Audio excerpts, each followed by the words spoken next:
The Scott Jennings Show is proudly sponsored by Lear Capital. Since 1997, Lear has helped Americans protect their retirement accounts and savings with physical gold and silver. With thousands of five-star reviews and $3 billion in transactions, Lear is who I trust to help me buy gold and silver. Visit LearScott.com. The voice of free speech. The truth delivered. Common sense for the American people. Welcome to the Scott Jennings Show. We have dramatic developments in the war in the Middle East, and we'll have the latest throughout the show today. It is a major primary election day for several states, including Texas, and a maniac in New York City who allegedly rammed his car into a synagogue is hit with federal charges. And, oh, by the way, President Trump just answered questions in the Oval Office. We have the sound of that. It is Tuesday, March 3rd. This is Common Sense for the American people. I'm Scott Jennings reporting to you for Salem, and we are live today from New York City. And we begin with the latest on the war in Iran. First, administration officials are talking to the American people about the rationale for the war. Secretary of State Marco Rubio talked to the press yesterday about the timing of the U.S. strikes against Iran. A lot of people taking Secretary Rubio out of context. We will air the full remarks here in cut number 6. The U.S. was forced to strike because of an impending Israeli action? No, two things I would say. Number one is, no matter what, ultimately this operation needed to happen. That's the question of why now. But this operation needed to happen because Iran in about a year or a year and a half would cross the line of immunity, meaning they would have so many short-range missiles, so many drones, that no one could do anything about it because they could hold the whole world hostage. Look at the damage they're doing now. And this is a weakened Iran. Imagine a year from now. So that had to happen. Obviously, we were aware of Israeli intentions and understood what that would mean for us, and we had to be prepared to act as a result of it. But this had to happen no matter what. And last night on Fox News, the president's envoy, Steve Witkoff, said the Iranians made clear they had no intention of giving up their nuclear weapons ambitions, and even they possessed enough material, they said, to make several bombs right now. They said this in the meetings with Witkoff. Take a listen to cut number 8. 90% material, Sean, can be brought to 90%. That's weapons grade, in roughly 1 week, maybe 10 days at the outside. The 20% can be brought to weapons grade inside of 3 to 4 weeks. And let me say this, because I forgot this small little detail. In that first meeting, both the Iranian negotiators said to us directly, with no shame, that they controlled 460 kilograms of 60%, and they're aware that that could make 11 nuclear bombs, and that was the beginning of their negotiating stance. So they were proud of it. They were proud that they had evaded all sorts of oversight protocols to get to a place where they could deliver 11 nuclear bombs. Listening to Rubio and Witkoff, it is apparent that the United States believed that an attack on Iran had to happen no matter what for a number of reasons. The question of timing is being dishonestly conflated by some to mean that Israel forced the United States to participate. This is not true. The United States position is clear. An attack on Iran was necessary, and we reacted to the circumstances on the ground to help determine the timing. And just moments ago in the Oval Office, the president himself took questions from the press, and I want you to listen to this exchange, which confirms the scoop that I reported on Saturday, that senior administration officials believed Iran was planning to strike U.S. military bases first. Here is the president moments ago in cut number 15. Mr. President, did Israel force your hand to launch these strikes against Iran? Did that pull the United States into this war? No, I might have forced their hand. You see, we were having negotiations with these lunatics, and it was my opinion that they were going to attack first. They were going to attack. If we didn't do it, they were going to attack first. I felt strongly about that. And we have great negotiators, great people that do this very successfully and have done it all their lives very successful. And based on the way the negotiation was going, I think they were going to attack first. And I didn't want that to happen. So if anything, I might have forced Israel's hand. But Israel was ready, and we were ready, and we've had a very, very powerful impact. You see the president there in the Oval Office. He's meeting with the Chancellor of Germany today, and he took questions at length from the media to lay out his rationale on the war. And he also had some harsh words for Spain and for the United Kingdom. The president says we're going to have a trade embargo with Spain because Spain has come out against the U.S. position on Iran. We'll have more on that later in the show. For what it is worth, by the way, the Secretary General of NATO, Mark Rutte, is in agreement with Witkoff and the president about the Iranian regime's nuclear ambitions and their ballistic missile program. Take a listen to him here in cut number 11. Answering that question, of course, NATO is not itself involved, but let's be absolutely clear-eyed to what's happening here. Iran is close to getting its hands on a nuclear capability and on a ballistic missile capability, which is posing a threat not only to the region, the Middle East, including posing an existential threat to Israel. It is also posing a huge threat to us here in Europe. Now, this morning, the military effort took a dramatic turn. The Israeli military launched a strike on a meeting of the Iranian Council of Clerics. This is the gathering of religious leaders meant to pick a new supreme leader of Iran. So this meeting is taking place, and Israel bombed the building. It isn't clear how many of the council's 88 members were in the building at the time or the full extent of the damage, although video does show a very, very damaged structure. There are reports that the bombs dropped while the council was counting the votes to choose a new supreme leader.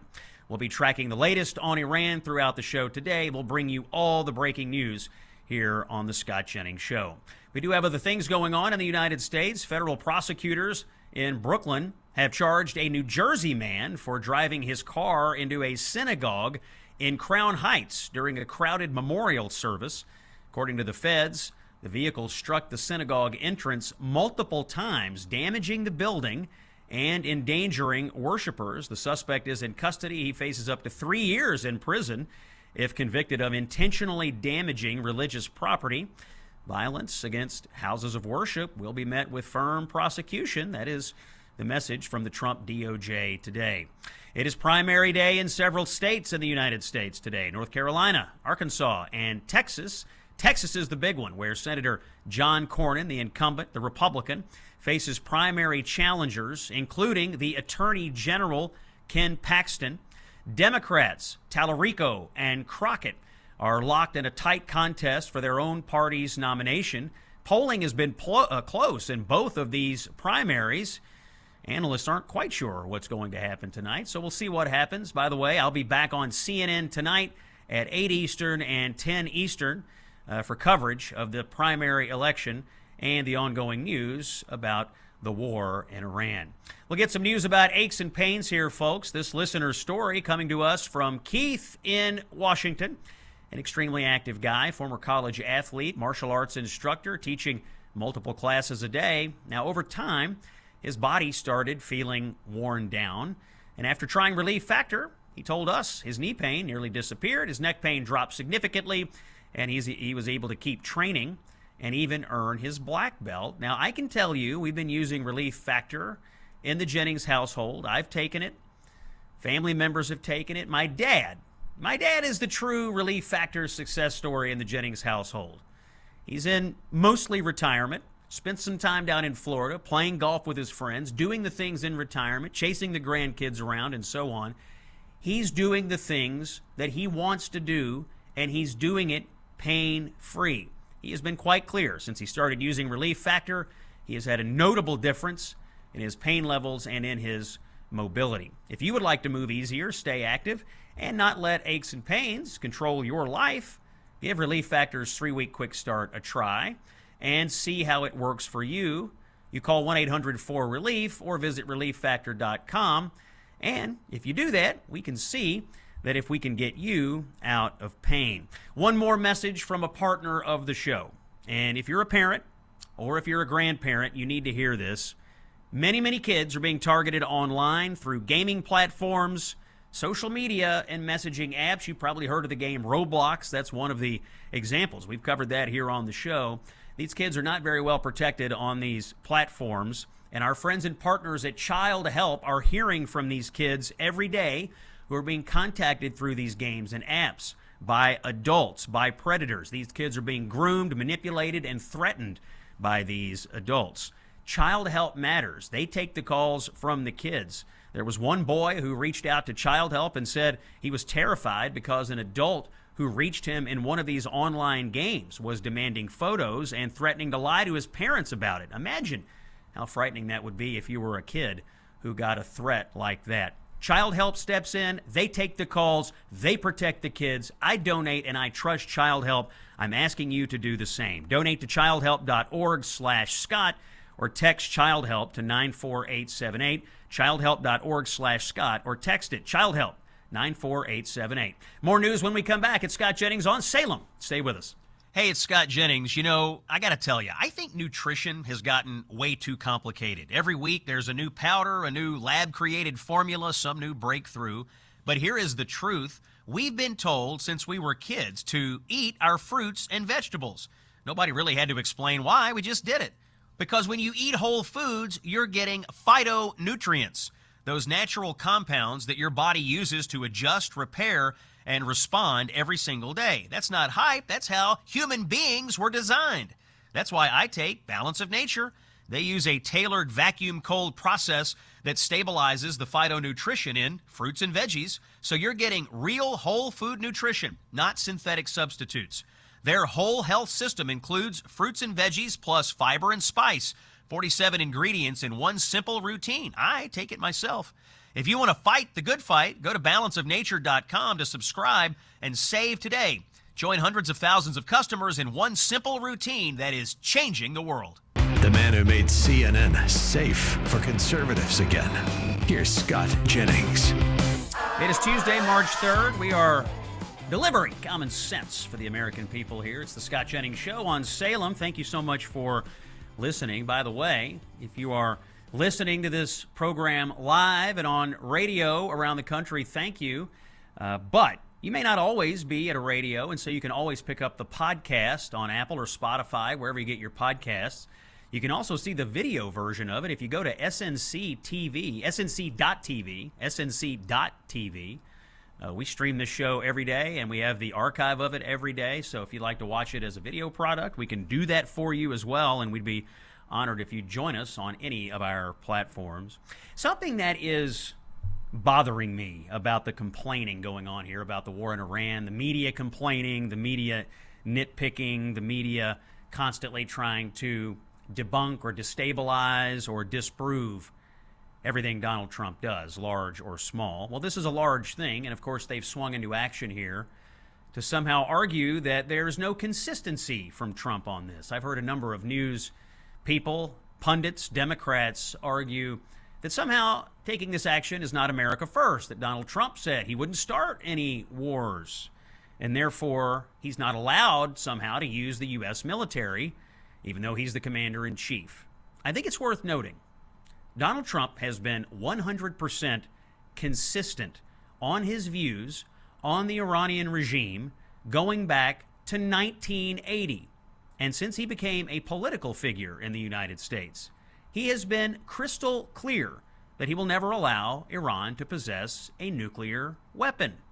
He doesn't like Iran. He doesn't like the regime. He thinks they're evil, bad actors, and he has said so time and again, and he has always been forward-leaning in his public statements and in his presidential actions on using the military to keep them in check. He took out Soleimani in his first term. He took out their nuclear facilities. Last summer, the president has never been shy about the idea that Iran would have to be dealt with militarily. In fact, our friend David Brody over at the Christian Broadcasting Network unearthed a clip of Donald Trump that was broadcast in 1980. 1980. This is him talking about Iran in 1980, just after the current regime came to power, and they had, of course, kidnapped the Americans and held them hostage. Listen to Donald Trump, 1980, and cut 14, please. When you get the respect of the other countries, then the other countries tend to do a little bit as you do, and you can create the right attitudes. The Iranian situation is a case in point. That they hold our hostages is just absolutely and totally ridiculous. That this country sits back and allows a country such as Iran to hold our hostages, to my way of thinking, is a horror. And I don't think they'd do it with other countries.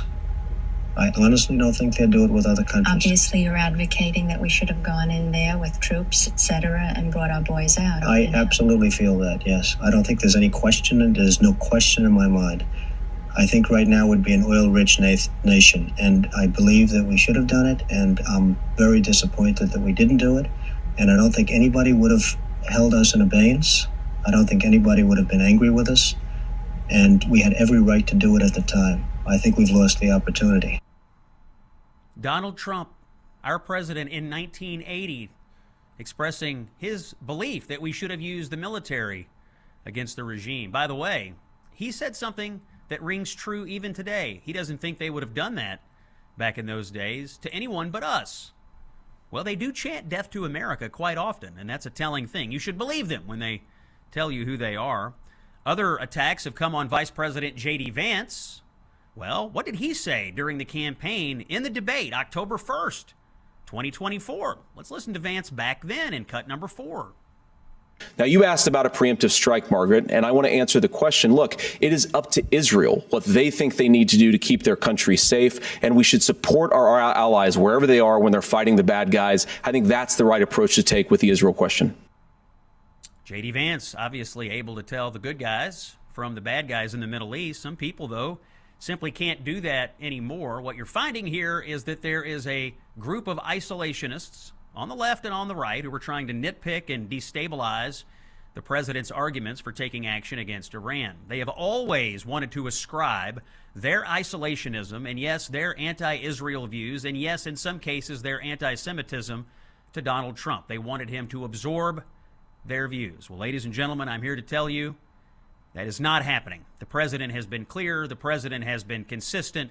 Israel is our ally. Iran, the Iranian regime, that's the bad guys. The Iranian people are grateful to the president, and he has taken courageous action here in the face of a bunch of enormously dishonest naysayers. Let's pray for our troops and pray for the best outcome. We'll take a break. When we come back, more news. August Pfluger from Texas joins us here on the show. You know something? Universities are kind of a bad deal. 6 figures of debt for a bachelor's degree that signals less every year. 4 years spent navigating ideological rules instead of learning how to think. Grades inflated, standards lowered, dissent punished. We call it higher education, but it's mostly expensive daycare with a credential attached. The University of Austin, also known as UATX, is different, however. Admissions at UATX are based on test scores alone. No essays, no resumes. Nobody cares who your parents know. If you're smart enough, you're in. UATX students turned down UChicago and fled Barnard to complete a demanding great books core, including Aristotle, Shakespeare, de Tocqueville, alongside real math, science, economics, and AI. Classes are small, professors actually know your name, grades aren't padded, excellence is measured and rewarded. From day one, students work directly with top founders, investors, and institutions, building companies, doing serious research, and landing real internships. And here's the part that changes everything. There is no tuition.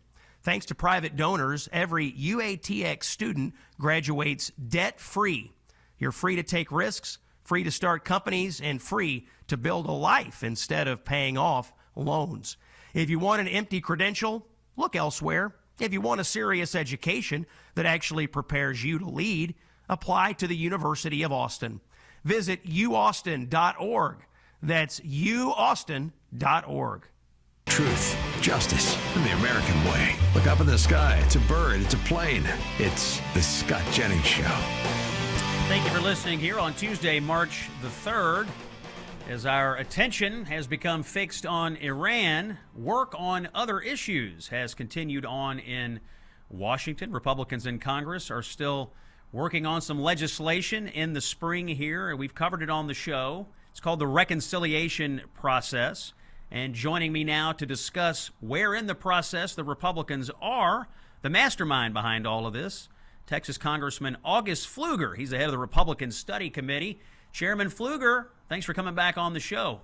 Appreciate your time today. Well, great to be with you, Scott. Thanks for having me. Yeah, appreciate this. I know we're all thinking about Iran, thinking about our servicemen and women, and we'll ask you a couple of questions about that here as we close. I want to start, though, with the reconciliation process. A few weeks ago, you came on and talked to the American people about the need for the Republican majority in the House to pass some bills and work on some issues. And the best way to do that is through a budget reconciliation process, which then allows the Republicans in the Senate to pass a bill with just a simple majority. Give us an update. Where does the reconciliation process stand in the House? And what can you tell us about prospects for passage? Well, it's even more important now, unfortunately, as you see Democrats who are holding the Department of Homeland Security hostage, now 17 days in, where they're not going to seemingly fund the most basic thing in our country. So we can't count on them for anything. We'd love to do bipartisan legislation, but we can't count on them to come to the table and be honest brokers. So, we're continuing to refine the thoughts of what we can get into this legislation. I'm still convinced that the affordability issues of housing and healthcare and energy are very important. There's many aspects of fraud that our country has had to endure because of presidents like Joe Biden that expanded those fraudulent practices. So I expect that with Mike Johnson's leadership that we're going to continue to refine and narrow down what we believe can go into this bill and continue to build it. But it's incredibly important. And I think, yes, the content of what is in the legislation is important. We have published a framework for making the American dream affordable again. But I would also submit that it's important for Americans to see that they can trust Republicans to do what they said they were going to do what we came up here to Washington to do, to unify and unite, where Democrats are holding hostage, and the contrast could not be greater with our ability to pass legislation that helps every American family. Well, I'm in 100% agreement with you about the need for the Republicans to show the American people that they can govern and that they're sensitive to their priorities. Take us inside the conference. Are you getting good cooperation from the leadership, from other committee chairs? Give us a sense of the kind of work that's going on in the background here to actually get this bill in a place where we might start to see floor action. Absolutely. We've got great support from Speaker Johnson and Leader Scalise. They know what's at stake. I think the Senate knows what's at stake. They can't count on 60 votes for much of anything. So inside our own conference, we are doing the hard work right now to figure out what can go in. It's obviously, the second bill that follows the One Big Beautiful Bill. We're in tax season right now, so people are going to get more back into their pockets as a result of the One Big Beautiful Bill, and we want to build on that. And we want to get after things like healthcare to make it more transparent and competitive and lower cost. And the same can be said for housing as well. The average age of the first-time home buyer is 41. That's not living the American dream. Let's set the conditions so that every family, new family, young Americans can buy a house. Those are the things that we still anticipate are going to be part of this bill. And I expect in the next couple of weeks that we're going to have a very good idea of what we think we can achieve. And we need to push it forward. Now is the time. It would be political malpractice to not do this. In addition to the budget reconciliation process you have going on, you all are still dealing with the recalcitrant Democrats as it relates to the funding of the Department of Homeland Security. We're now at war. We also have, unfortunately, what appears to be some acts of terrorism going on in the United States right now. There are a number of issues with the Department of Homeland Security that Democrats are holding up. Can you give us an update on how you think this is going to resolve itself? Will Democrats relent and ultimately fund DHS at a critical time for public safety? Well, you sure would hope so. I mean, this is the department that was formed after the tragedy of 9/11 that sent me and my colleagues, into all sorts of different places around the world to protect from terrorist attacks. So is it going to take another crisis, another attack on our homeland to wake them up? I don't know, but it's day 17, and Chuck Schumer seems to be completely opposed to anything reasonable. Over the weekend, the tragedy in Austin highlights the need. This was somebody who'd been in the country for over 20 years, and he was radicalized, or maybe radicalized the whole time, and then finally executed his terror act. How many of those people are in the country right now that DHS personnel could be preventing from attacking communities, and now they're not getting a paycheck and they're not able to do their job? And it's because Democrats cannot be reasonable. We have the public safety aspect of this with some of these acts of terrorism that we've seen. And we also just have the day-to-day machinations of what it means to move around the United States of America. Are you concerned that in the near future we're going to start seeing major disruptions at airports because of the DHS shutdown? Oh, absolutely. There's no doubt. I mean, they've already shut down global entry, which is causing delays back into our country of American citizens. The TSA agents that I see, I tell them thank you. I've talked to many supervisors of TSA, and they're telling me that people are just going to go look for other jobs. I mean, they're not going to stand by and be asked to come to a job where they're not getting paid. So you bet it's going to be an impact on our economy and on the safety of travel. I mean, people just, they need to realize that what's happening is the holding of hostage that the Democrats are doing is very dangerous. It's not just inconvenient. It's also very dangerous. Is nothing sacred anymore? So yes, everyday business will be impacted, especially at airports throughout the country. I really am calling on Democrats to do the right thing and to say, I'm an American first. I'm not a Democrat first. I'm an American first, and we're going to do the right thing. And then we can argue about the details as we should in Congress. Chairman Pfluger, August Pfluger, by the way, of Texas, is our special guest today, was reading an op-ed from a colleague of yours. Her name is Angie Craig. She is from the state of Minnesota. She's a Democrat, and she is running in the primary up there for the United States Senate. She wrote an op-ed in her local paper explaining that she now regrets her vote on the Laken-Riley Act, which was a jaw-dropping headline, a jaw-dropping explanation, and is indicative, I think, of where the Democrats are headed on immigration enforcement overall. Not sure if you've heard of this yet, but what does it say to you that Democrat members of Congress who just last year voted for the Laken-Riley Act are now being forced by their radical base to walk back support for that common sense legislation? Well, this is where the Democrat Party is today. It's so sad. It's tragic. But this is the same representative who didn't even have the decency to stand for Laken-Riley's parents when they were in the chamber at the State of the Union last year. They didn't have the decency to stand for Jocelyn Nungare, another young woman who was brutally murdered by an illegal immigrant, when her family was recognized in the House chamber during President Trump's speech. So it's not surprising. It is very disappointing. And again, is there no sense of just human decency? How can you not be in favor of law and justice and law and order for people that commit these crimes? How can you not be in favor of deporting an illegal immigrant who comes into our country and in addition to being here illegally and that being a crime, also breaks the law in other ways? It just boggles my mind. And most Americans, by the way, don't believe in that. They do believe in law and order. And we can, again, argue around the edges of immigration and reform. But where's the decency? It seems to be completely lost and overtaken by the squad and the radical left. Chairman Pfluger, I want to pivot back to Iran for a moment. You were a 20-year fighter pilot in the Air Force. Obviously, we are conducting an air superiority campaign over Iran as you watch all of this unfold, given your great experience. What do you see happening right now? Are you pleased with the progress of the military action so far? Well, I'm so proud of the airmen and the warriors who are there, who are willing to give their lives to protect our country, and they are protecting it, because Ayatollah Khomeini has sowed terrorism and chaos throughout the Middle East and the world for 47 years.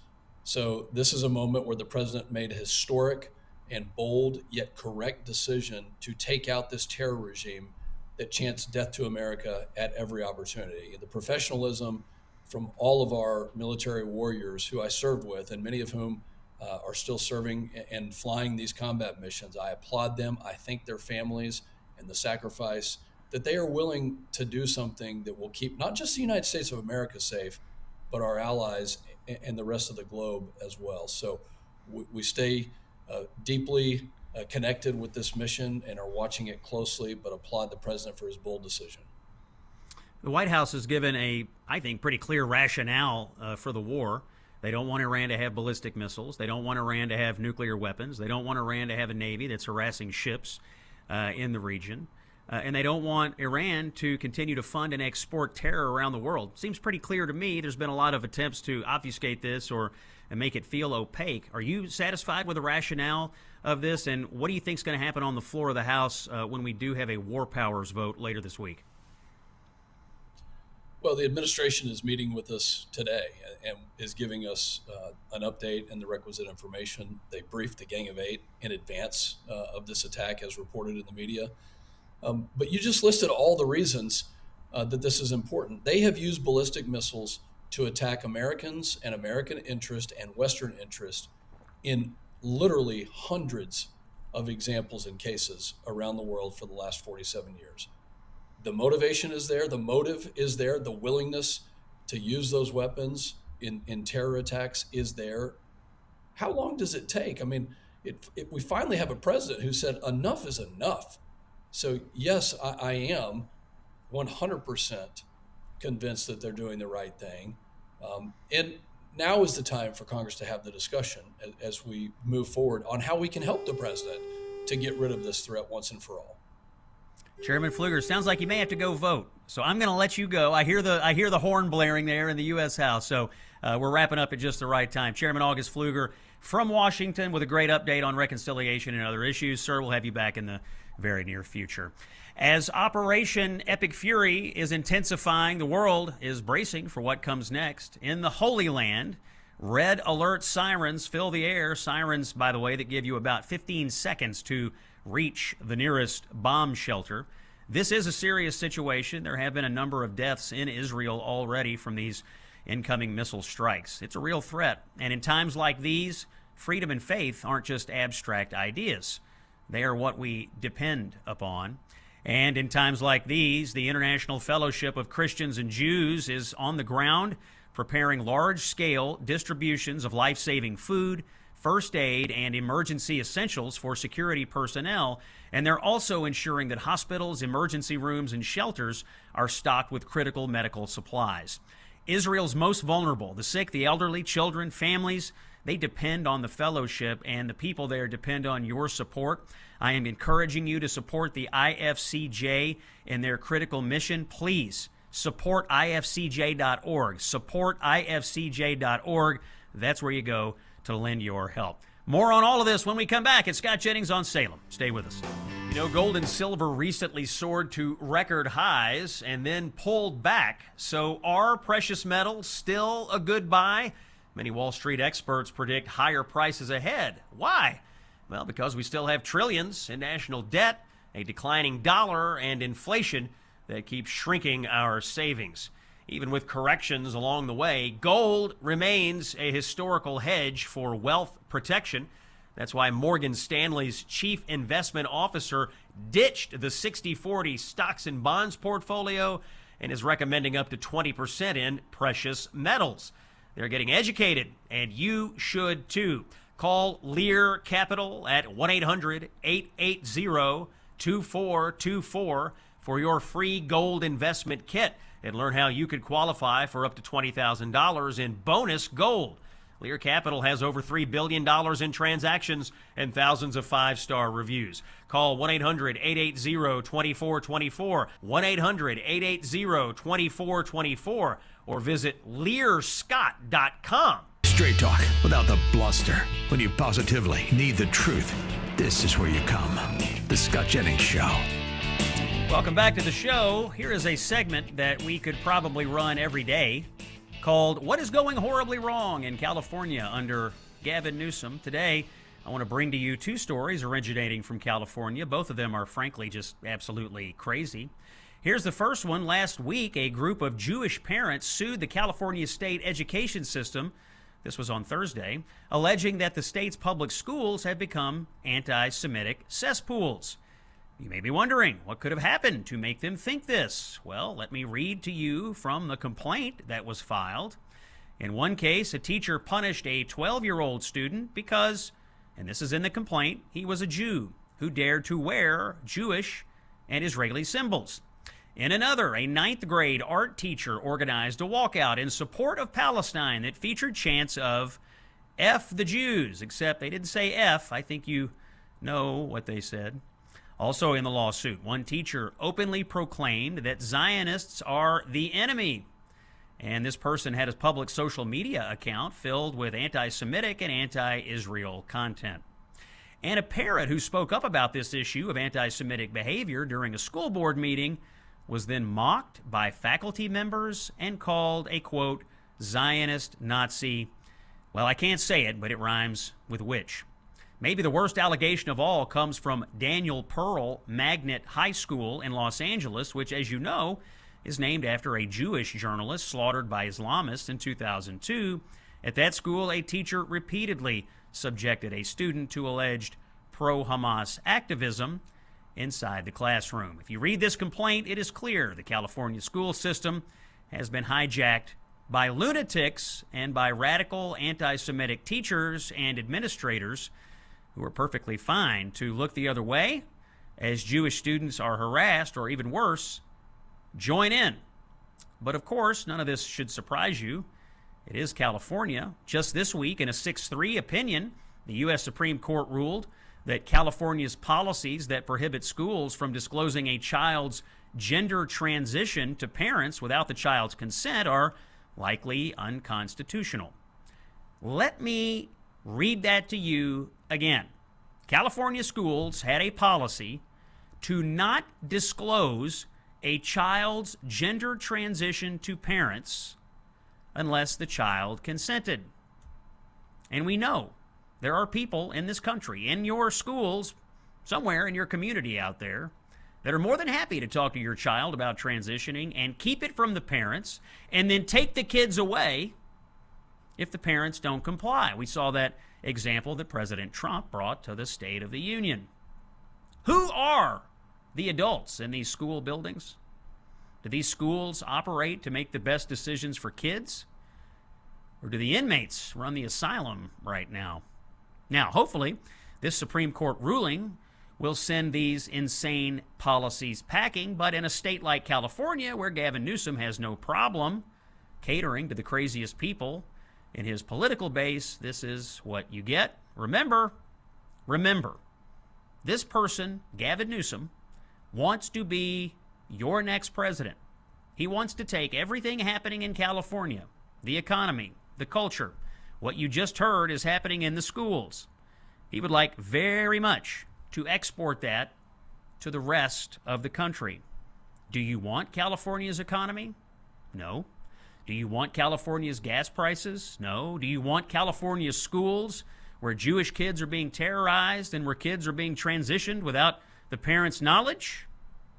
No, I don't think you want any of these things. But we'll keep reporting on Gavin Newsom's California because right now he is one of the front runners for the Democratic nomination for president. Scott Jennings reporting to you today on Salem. I do want to put in a word for the big Gulf of America cruise that is happening in November 2026. Mike Gallagher will be there, the legend, my friend. I will be there. We're going to take this amazing luxury ship out on the high seas, turquoise waters, white sand beaches, incredible food, insightful conversations about the future of our country. All of this could be in your future if you will simply book your cabin today. It's going to be amazing, to be honest. We're going to celebrate the 250th anniversary of our country. The elections will just have happened. We'll talk about what all that means. It's going to be an amazing trip with a bunch of like-minded conservatives who believe in America and want to talk about America's future. Book the cabin. Text the word cruise to 94878. Text the word cruise to 94878. or visit scottjenningsshow.com and click on the Gulf of America cruise banner. Keynote, you have to do it this way. Book it direct, and you won't be able to get access to the private events. So book it the way I just told you to do it. We'll have more after this. It's Scott Jennings on Salem. Stay with us. The voice of free speech. The truth delivered. Common sense for the American people. Welcome to the Scott Jennings Show. Tuesday, March the 3rd, hour number 2 of the Scott Jennings Show. Common sense for the American people today. Quick check of the headlines. A third victim has now passed away in the tragic Austin, Texas terrorist attack. This is the attack where the gunman was wearing the Property of Allah sweatshirt. The police have said now that 30-year-old Jorge Peterson had passed as a result of the shooting. Colin Gray, the father of Georgia school shooter Colt Gray, was found guilty of murder and manslaughter charges Tuesday in a case testing the limits of who is responsible for mass shootings. The jury deliberated for less than 2 hours before convicting Gray on all 27 charges, 2 counts of second-degree murder, 2 counts of involuntary manslaughter, 18 counts of cruelty to children, 5 counts of reckless conduct. Colin Gray did not visibly react to the verdict. He was taken from the courtroom in handcuffs. He now faces 10 to 30 years in prison on each murder charge and 1 to 10 years on each manslaughter charge. Homeland Security Secretary Kristi Noem testifying before Congress today, pretty contentious on a number of topics. Here's a little bit of back and forth with her and Delaware Senator Chris Coons in cut number 21. You rule out the deployment of ICE or CBP to polling places this November? There are no plans to have ICE officers at our polling locations. And I'm glad to hear that, but would you rule it out? Would you say it will not happen? Do you plan on illegal aliens voting in our elections, Senator? We'll track the Kristi Noem hearing for the rest of the hour here. And the latest on the Iran story, Fox News reporting that the first long-range missile attack has been launched by Hezbollah against Israel. This is the first long-range missile since the war began from that area. But the Israeli IDF is striking back. They've launched a ground invasion of Lebanon to take out Hezbollah, and they have had some success. Here's the latest reporting on that, also from Fox News in cut number 20. Breaking news, the IDF telling Fox moments ago that they have eliminated Iran's top commander overseeing the Quds forces in Lebanon.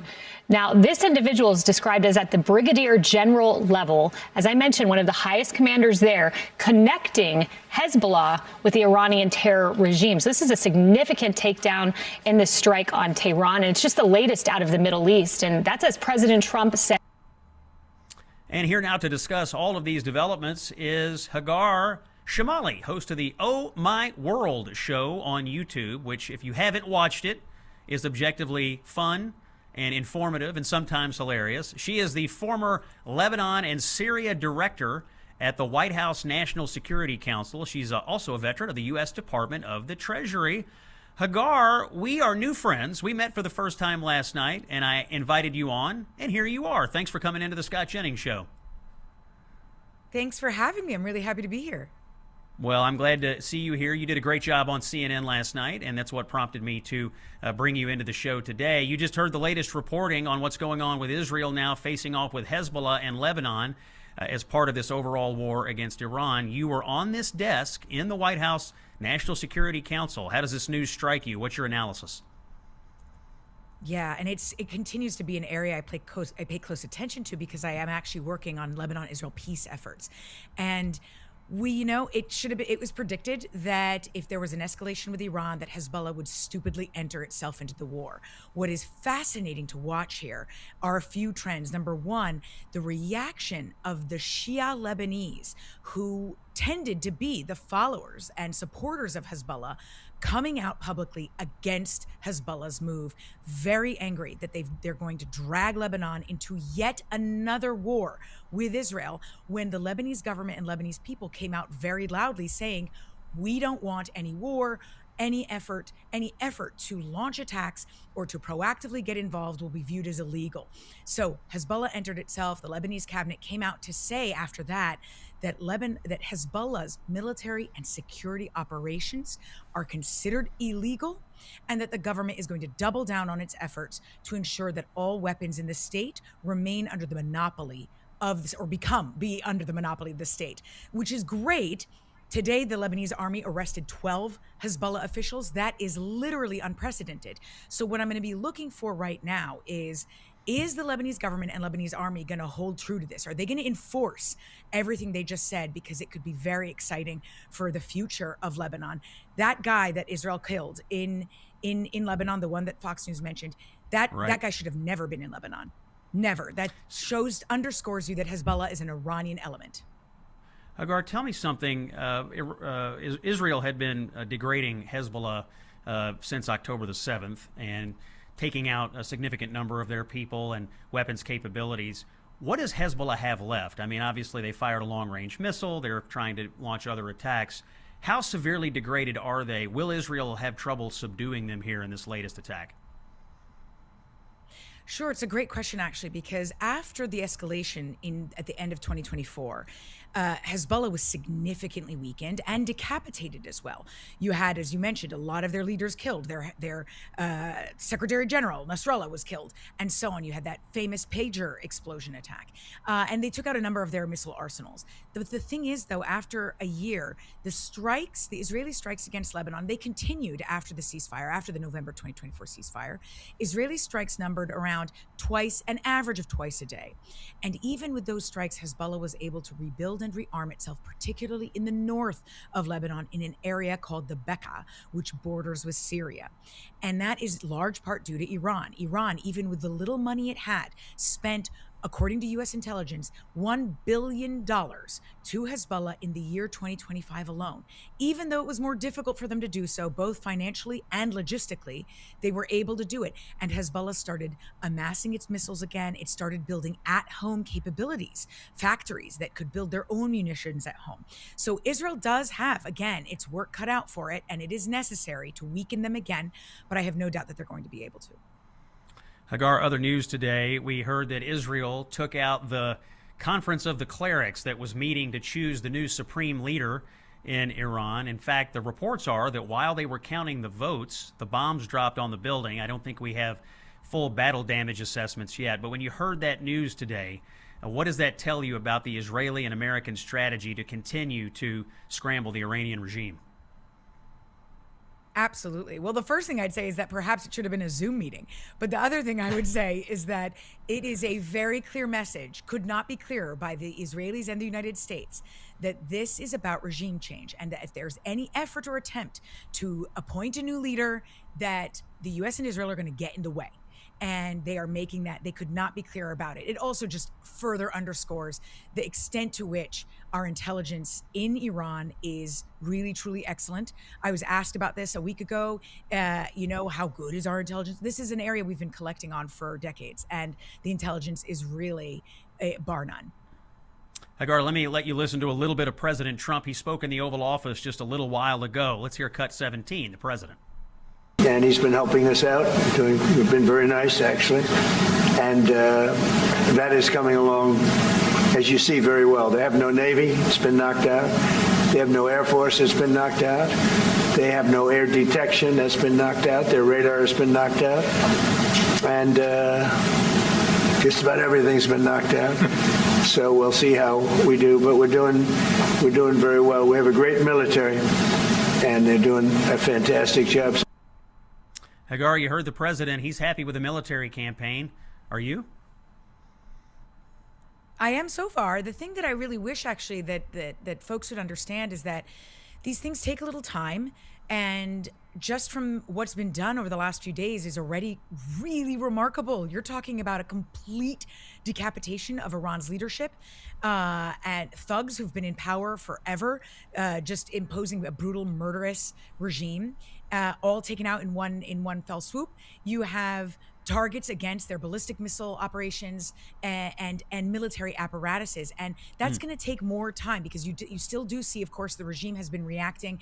They've been targeting the Gulf and innocent civilians, of course, because they're a terrorist group, right? Targeting them in the Gulf. They targeted our U.S. embassy in Riyadh. So but that said, that's their capability to do that is going to become zero in a matter of days. What the U.S. has done so far is really remarkable, including, by the way, taking down naval ships as well. I think they drowned about 9 of them. So yeah, very impressive so far. Hagar Shamali, thank you for joining us. Also, visit the Oh My World show on YouTube. You will not regret it. We got to take a break. We'll have more after this on Scott Jennings here on Salem. You know what? I'm being told that we also need to discuss relief factor. First of all, aches and pains, you don't want to live with it. I mean, bottom line, and I'm just going to speak candidly because we've been using it in the Jennings household. My dad, not a spring chicken, but currently hopping around like one, was in need of something. Relief Factor came along for us at about the right time, and he couldn't be happier with it. He's been using it for months, and I'm just, personal experience, it works. Now, they've got a 3-week quick start plan. That's how I would recommend you get into it. That's what my dad initially did. He did it for 3 weeks, and he stuck with it all this time. 3-week quick start. Call 1-800-4RELIEF or relieffactor.com. Relief Factor, what would it be like to be out of pain? It could be that Relief Factor is the answer for you. Now we take a break. Scott Jennings has more after this on Salem. Saving Western civilization, one busted leftist narrative at a time. It's the Scott Jennings Show. Thank you for listening here on Tuesday, March the 3rd. Scott Jennings with you. Common sense for the American people. Yesterday, we brought you the horrific story of an illegal immigrant in Northern Virginia who is accused of killing 41-year-old mother Stephanie Minter at a bus stop. This illegal immigrant had 30 prior arrests and was somehow out on the streets. Now the new Democrat governor of Virginia, Abigail Spanberger, has confirmed that she won't be honoring an ICE detainer for this murderer, meaning the criminal could be released back out onto the streets without ICE or DHS having any idea. My next guest here to discuss, the immigration reporter for the Daily Wire. This is a horrific story being spurred on by Democrats soft on illegal alien crime. Jenny Tier, welcome back to the show. Just to get you into the conversation here, Jenny, when you heard the details of this murder and then heard that Spanberger would not be honoring an ICE detainer on this person or someone like this person, what did you think? Oh my gosh. I mean, when someone tells you who they are, you should believe them, because in this case, the governor of Virginia, since coming into office, has showed voters exactly what she wants to accomplish, which is creating a sanctuary state. The day she came into office as governor, she ended all agreements between local authorities and ICE. That was her first step, which again is effectively creating a sanctuary state. And then in this case, we see that evidence where she is not honoring ICE detainers. She said that a man with 30 prior arrests, who is now accused of fatally stabbing a citizen in her state at a bus stop, that's not enough for ICE to go out and get her, for them to hand over that illegal immigrant to ICE for deportation. It just makes you wonder, what is enough to deport someone? What is enough for someone to be handed over? Well, it's a good question, but I think increasingly what Democrats would tell you is that there's nothing that you could tell them that would cause them to believe any deportation is necessary. In fact, I was on CNN the other night with a Texas state representative named Justin Pearson, who's running for Congress in the Memphis area. I asked him for 2 straight minutes, is there an example of an illegal alien that you would deport? He could not come up with a single example. A murderer, a rapist, how about a violent person? None of that came to the top of mind. And just today, Jenny, we see Congresswoman Angie Craig up in Minnesota, who's running for the U.S. Senate up there. She is now writing an op-ed in the Minneapolis paper today saying she regrets her vote on the Laken-Riley Act. You see, Democrats are really moving in an extreme radical direction on the idea that we need to get, at a minimum, violent illegal aliens out of the country. Let me ask you, out in Virginia, how do you think this Spanberger attitude is landing with Virginia law enforcement? I assume they must be livid. Well, you know, where this happened in Fairfax County, they've been notorious for not honoring ICE detainers. And in fact, in the case of these 30 prior arrests, the attorney there, the prosecutor, decided not to prosecute this guy, to let him go time and time again for, he's had charges of things like rape. I mean, when he was arrested a day after this fatal stabbing, when he was finally found, he was taken in for theft. I mean, this guy is just thinks he can operate with impunity, which is exactly the message that they're sending in this county and have for years. And Spanberger seems to just be endorsing that. Now, she's saying that ICE needs a judicial warrant, and that's kind of what sanctuary states and cities do, to say that, well, we take in the worst of the worst and the criminals. But that creates a lot of hurdles for ICE and makes it clear that, again, this isn't enough for your local authorities to hand him over. And it's frustrating for rank and file, but some of the sheriffs in this county, the prosecutors, seem to endorse this. Yeah, it's pretty frustrating. I think average citizens say, well, wait a minute, you have an illegal alien in the country, so they're here for some number of years. They are arrested 30 times. So that means this person is repeatedly coming into contact with law enforcement who obviously knows they're in the country illegally.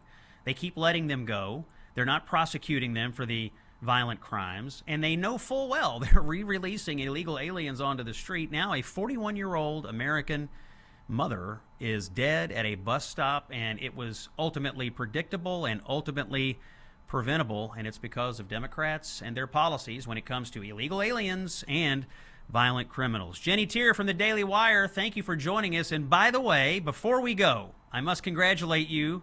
You're engaged now. Congrats on your coming up nuptials. I know you don't have a date, but congrats on the engagement. We're very proud for you here at the Scott Jennings Show. Thank you. Glad to have your endorsement. You got it. Jenny Tier from the Daily Wire, one of the greatest reporters out there. We're going to take a break. When we come back, Pennsylvania Senator Dave McCormick is here. You don't want to miss it. Here on Salem. Fighting the left with the best weapon we have, common sense. This is the Scott Jennings Show.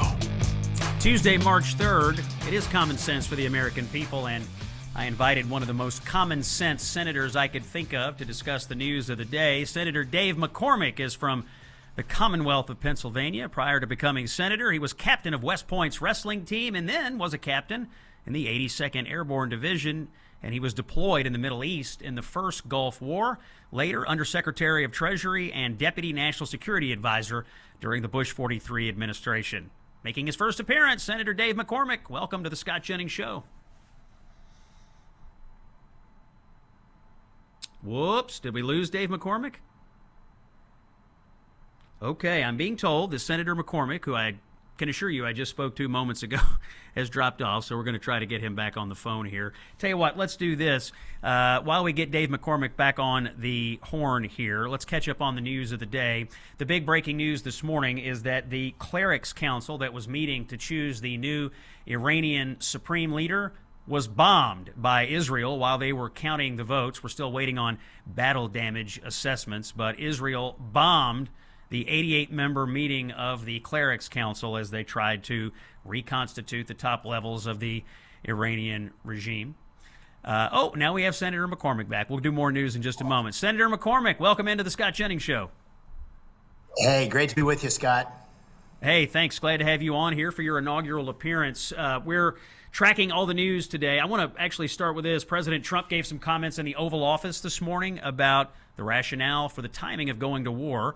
Because of all your experience and your perch in the Senate, I would like to get your reaction. Let's play cut 15. Mr. President, did Israel force your hand to launch these strikes against Iran? Did that pull the United States into this war? No, I might have forced their hand.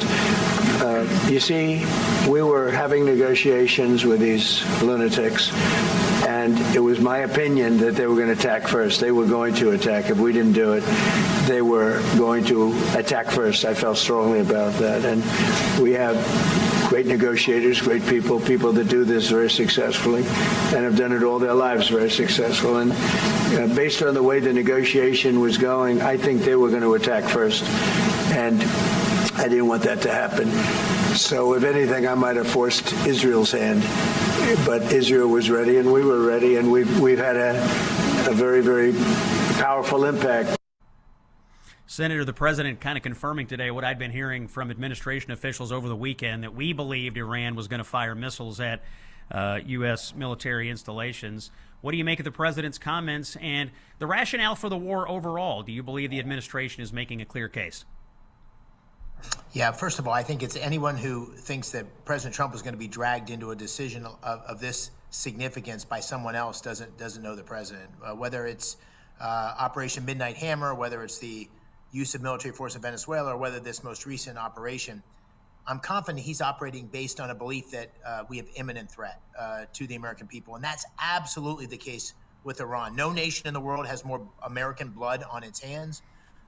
No nation in the world has stood up and said America is the great Satan, and once they attain nuclear capability that they want to wipe out our country. No nation in the world is building a ballistic missile capability that far outpaces our ability and the ability of our allies to build a missile defense. This is a nation that killed 32,000, a regime that killed 32,000 of its own people.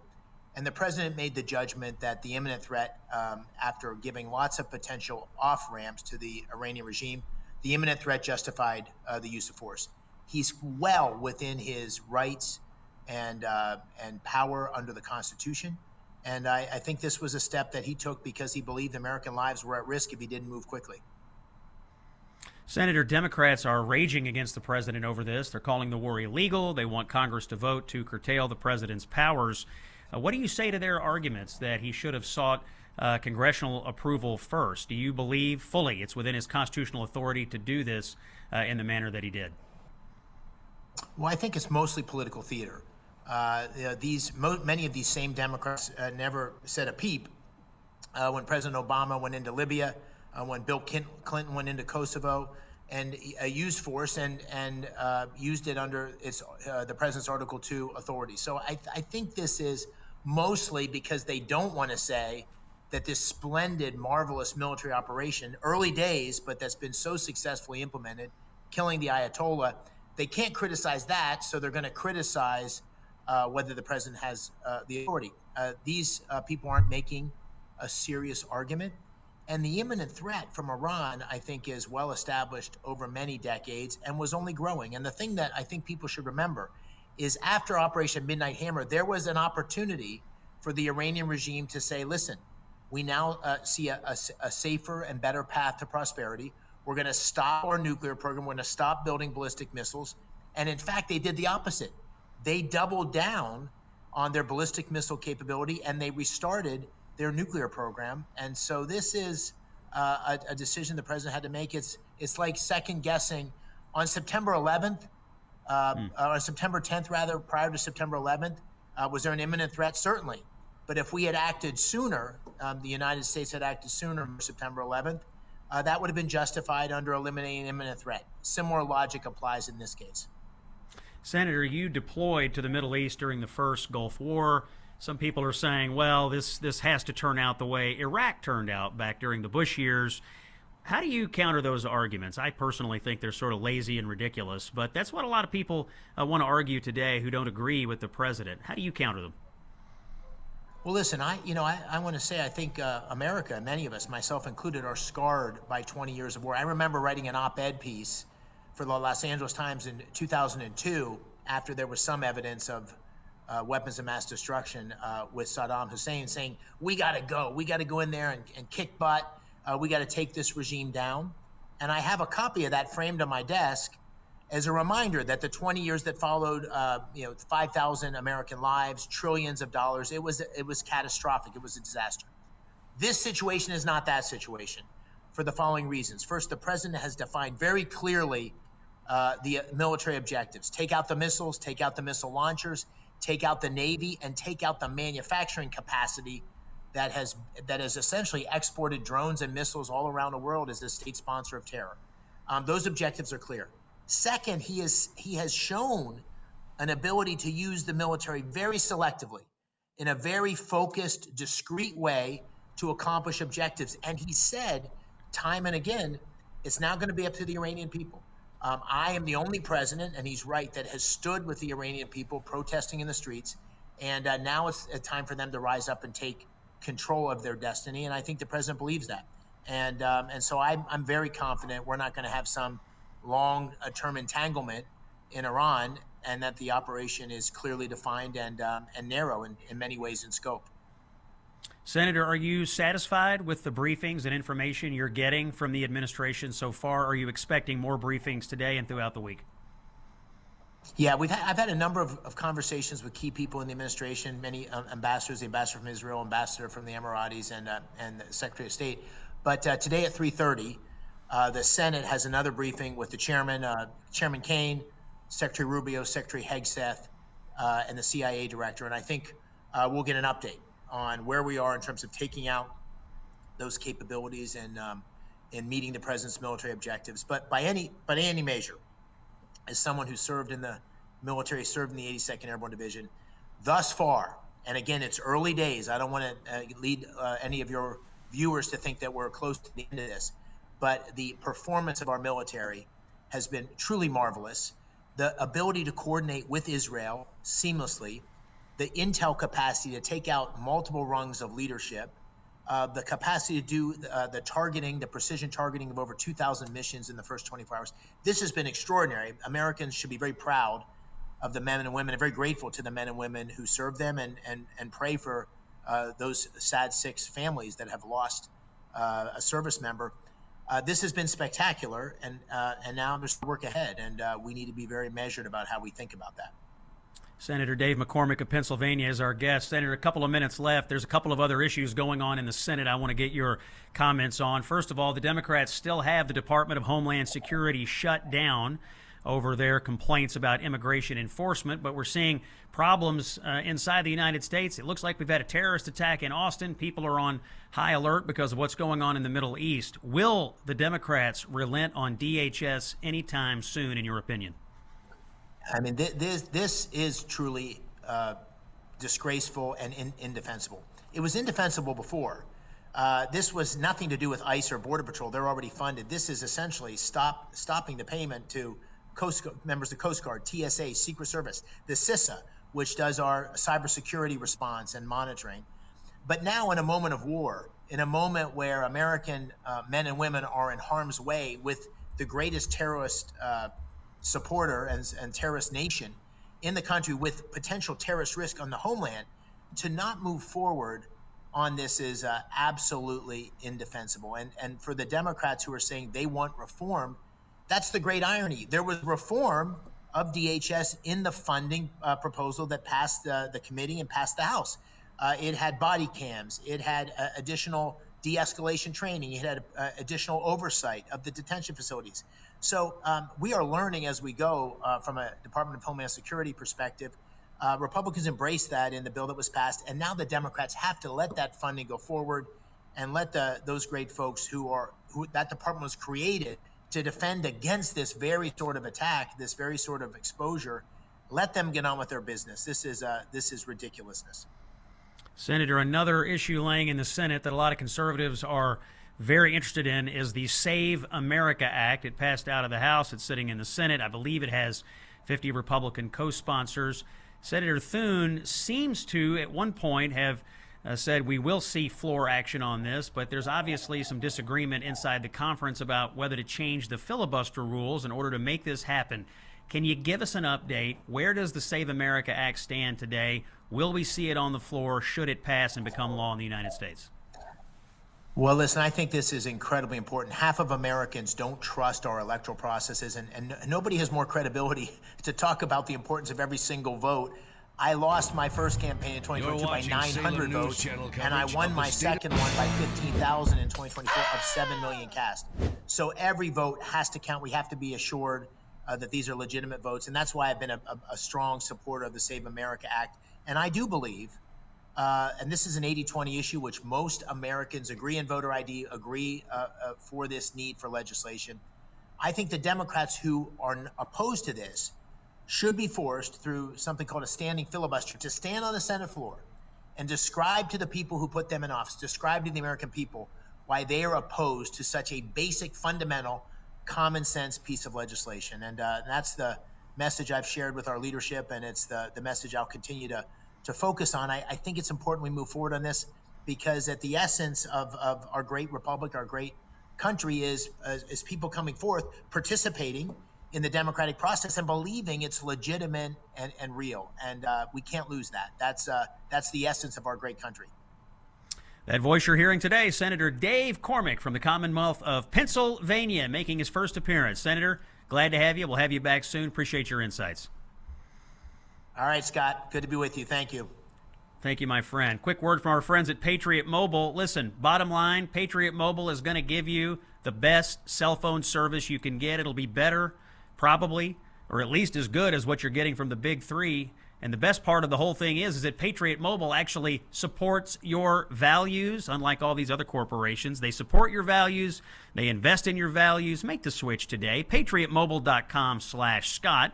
Or call 972-PATRIOT. Use the promo code Scott. Get a free month. Patriot Mobile, that's my mobile guys.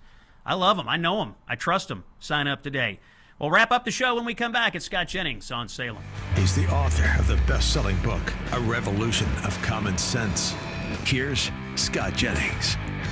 Tuesday, March 3rd, home stretch. Common sense for the American people. Scott Jennings with you on Salem. Couple of breaking news items.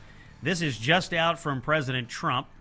This is in a Truth Social post. He says, effective immediately, I have ordered the United States Development Finance Corporation, the DFC, to provide at a very reasonable price political risk insurance and guarantees for the financial security of all maritime trade, especially energy, traveling through the Gulf. So this is the president, to translate, countering the Iranian proxy group's effort to shut down the Strait of Hormuz. So the president taking action here to protect maritime activity in the Strait of Hormuz. The other international breaking news related to the war with Iran, the president said today and told Treasury Secretary Scott Bessent to cut off all dealings with Spain because Spain is not allowing the use of its military bases in our operations against Iran. So the president is unhappy with Spain. He also had some pointed commentary today for the UK. They've been reticent to allow their bases to be used as well. So, interestingly, when you think about it, most of those countries are in NATO, by the way, and they're being difficult when it comes to our using bases for our operations against Iran, who, by the way, everybody agrees is terrible. But you go back a few weeks, and what was the president talking about with Greenland? We need to ensure that we always have access to our bases in Greenland. Why was he worried about that? Well, look at this. You have NATO countries that aren't cooperating with us in our operations against Iran. Just goes to show you the president was thinking ahead when it comes to Greenland about what could happen in the future. We'll round out the show today with this. We've had a few stories in the last couple of days around violent illegal aliens. In Virginia, a horrific stabbing from an illegal alien with dozens of prior arrests. We talked about that today. Pennsylvania, illegal immigrant with a CDL, murdering innocent people. You might think that stories like this would wake up the Democratic Party to make them realize that illegal immigration is a problem, that law enforcement should be allowed to get these people and get them out of the country. Maybe these stories, you might think, would convince Democrats they are wrong when it comes to their idea to cut off any partnerships with ICE. Maybe they would recognize there are violent repeat offenders in our country who shouldn't be here. They're illegal aliens for one, and they're violent for two. That would be a reasonable reaction for a functioning, mature political party. Instead, Democrats are doubling, nay, tripling down, I think, on their insane positions around immigration. Just last week, my interaction on CNN with Tennessee State Representative Justin J. Pearson, that went viral because he refused to acknowledge that there is a single illegal alien that he believes ICE should deport. He couldn't name a single person. And now up in Minnesota, there is a Democrat primary up there for the United States Senate, and it is forcing the candidates in that race to take the most irresponsible, craziest positions you could imagine. Representative Angie Craig, she is a congresswoman right now. She's running in this Senate primary. She wrote an actual op-ed for her local newspaper in Minneapolis saying that she now regrets her vote in favor of the Laken-Riley Act. She voted for it. Now she regrets it. Now keep in mind what the Laken-Riley Act was all about. It allowed for the detention of non-citizens without bail if they are charged with burglary, assaulting a police officer, or other crimes. So, to recap, Angie Craig, a Democrat member of Congress, regrets the idea that illegal aliens, violent illegal aliens, when charged with a crime, should stay in jail. She is telling Democrats in Minnesota she regrets the idea that she wouldn't let those people out of jail. She wants them in your community. Democrats want violent, illegal aliens in your community, and it has become a central pillar of their campaigns this spring. I know it sounds crazy, but you have to listen to their own words. The mainstream position of the Democratic Party is that when it comes to violent, criminal, illegal aliens, they must be set free. They must be allowed to roam freely in the United States of America. They don't want to deport them. They don't want them in jail. They just want them in your community, free to commit other violent crimes, which is what happened in Northern Virginia in the tragic case of the 41-year-old mother who was stabbed at the bus stop, in the case of Lake and Riley, and on and on and on. Thank you all very much for listening today. This is Scott Jennings on Salem. It's common sense for the American people. We'll be back tomorrow with all the breaking news on the war in Iran. Come back tomorrow. Appreciate you.